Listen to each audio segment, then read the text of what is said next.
Now, before we go further, I want us to take a deep breath because I know what you're thinking. I don't know about all this, Pastor. Is this what you believe? Because I never heard anybody else believe, right? I mean, I get that. So let's take a deep breath. Here's what I learned about studying eschatology. And if you're like me, because remember, before Revelation, I never studied the book. And full disclosure, I didn't go into this book with any idea that I was going to win a fight or win a battle. And by the way, it's a whole lot, it's a whole lot harder to preach this than it is to preach the popular belief of the day. But I'm convinced at this point, could change next week, but at this point, I'm convinced. But here's what I've realized studying my own life. Most people become believers, and within 2 weeks of their Christian journey, their end times eschatological beliefs, eschatology, end times beliefs, are ingrained in their mind within 2 weeks of being a Christian, and they never question it the rest of their life. Can I get an amen if that was you or me? That's what we are. And most never question it. Most of us, why would we study Revelation? That's a weird book. I don't know. They didn't even know it. And the sad thing is, most Christians don't know why they believe what they believe, particularly about the end times. And so what I want us to do is reconsider what we've always been taught. I know it's hard because you're saying Brother Bob was wrong. I'm not saying Brother Bob was wrong. I'm saying Brother Bob did the best he could with the knowledge and information he had. I'm not against anybody else. What I'm saying is, but you have a brain and you have a Bible. And so what should we consider in light of the context? Number two, and here's where it really starts to make sense. History is our friend. Why? Because history answers all the disciples' questions, particularly the first two for sure. History answers the disciples' questions. Now, I don't have time to unpack it all. I'm just going to hit it in rapid fire fashion, but I want you to stay with me for a moment. I'm just going to go through Matthew 24 and give you the historical references. Matthew 24, verse 4. Jesus said after the questions, "Watch out that no one deceives you.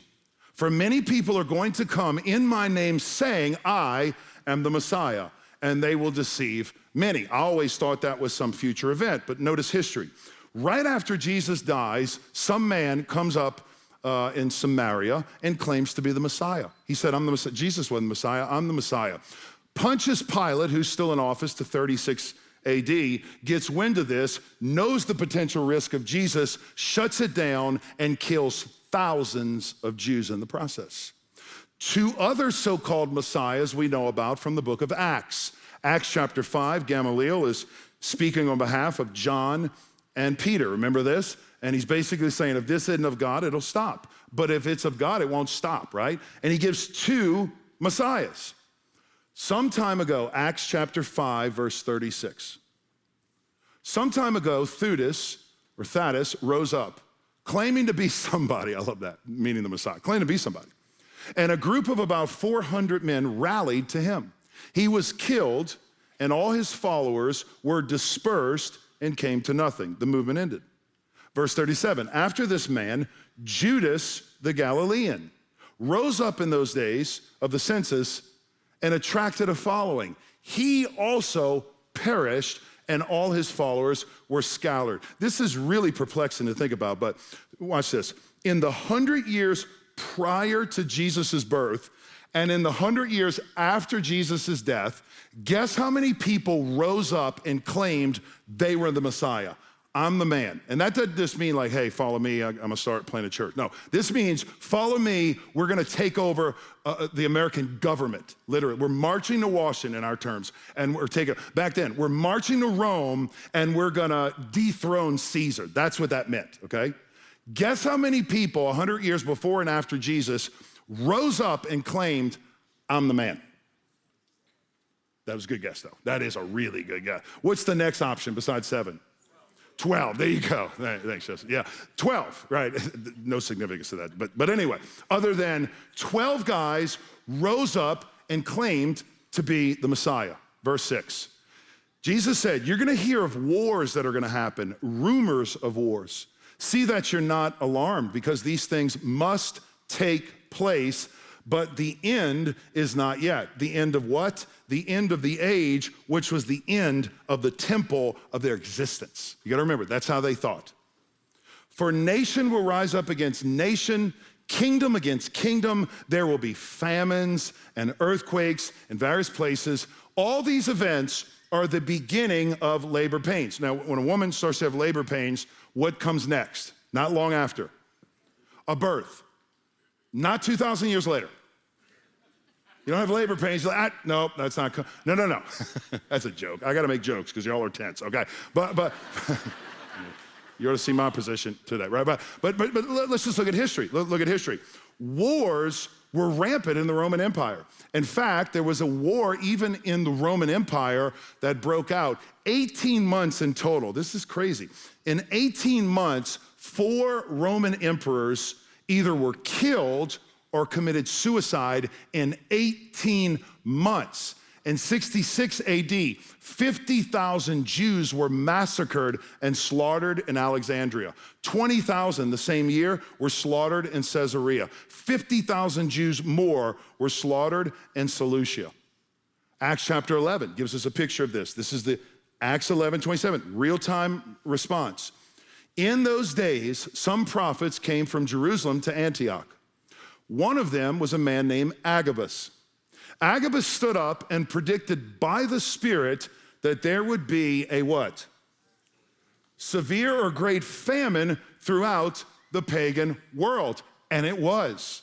According to history, famine was rampant. We also know from history that earthquakes were all the time, right? We know a major earthquake rocked Pompeii, Colossae, Laodicea, Rome, Judea. It was all about earthquake. So these things, here's the point, were happening from the time of Jesus' death until the destruction of the temple in 70 AD. Verse 12. Because lawlessness, continuing with the prophecy, because lawlessness will multiply, Jesus said, the love of many will grow cold. But the one who endures to the end will be saved.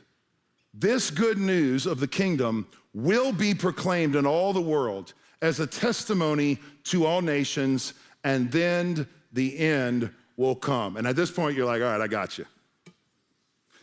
Mr. Smarty Pants, show us that one. Yeah, show us this one already happened, right? Somebody told me that this week. That was my wife. Okay, but anyway, you gotta realize, Candy doesn't believe any of this either, so y'all are good. But anyway, no, I'm playing.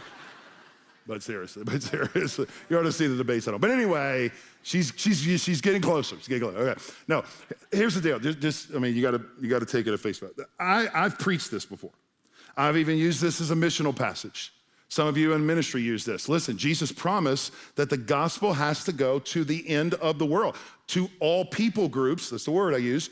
And then he'll come back. That's how we know. He's not going to come back prior to the gospel being preached to the nations. Now, hear what I'm going to say on record. I believe that could happen and possibly will happen, okay? In the course of the world. I believe that could happen. Could be in our age, could be in another age. I don't think it discounts the fact that it happened back then, but what I think we have to do is ask the question, what did that text mean and how did they hear it in the first century? In context, Jesus is talking about in his day and in their day, the gospel going to the whole world. And I want to make the case, you ready for this? That it did. Now you're saying, well, wait a minute. How could the gospel message go to the whole world? Because the problem is we think of world as the four corners of the globe. And you and I both know the gospel didn't come to America back then, so obviously that wasn't the case. The gospel didn't go to South America back then, that wasn't the case. So how could Jesus say, this will happen and then the end will come, which I think is the end of the temple age? Here's the thing. Did you know Paul believed that the gospel went to the whole world? Did you know that?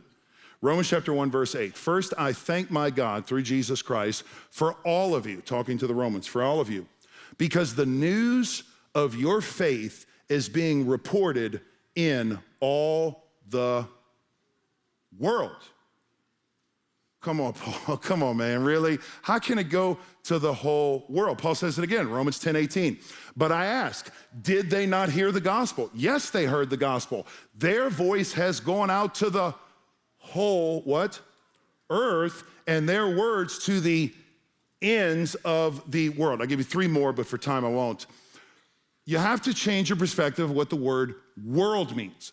It wasn't the four corners of the globe. For them, the word world was a civilized world or the inhabited earth. Let me give you another way to think of it. The Roman Empire. That was the whole world, because that was the whole settled world.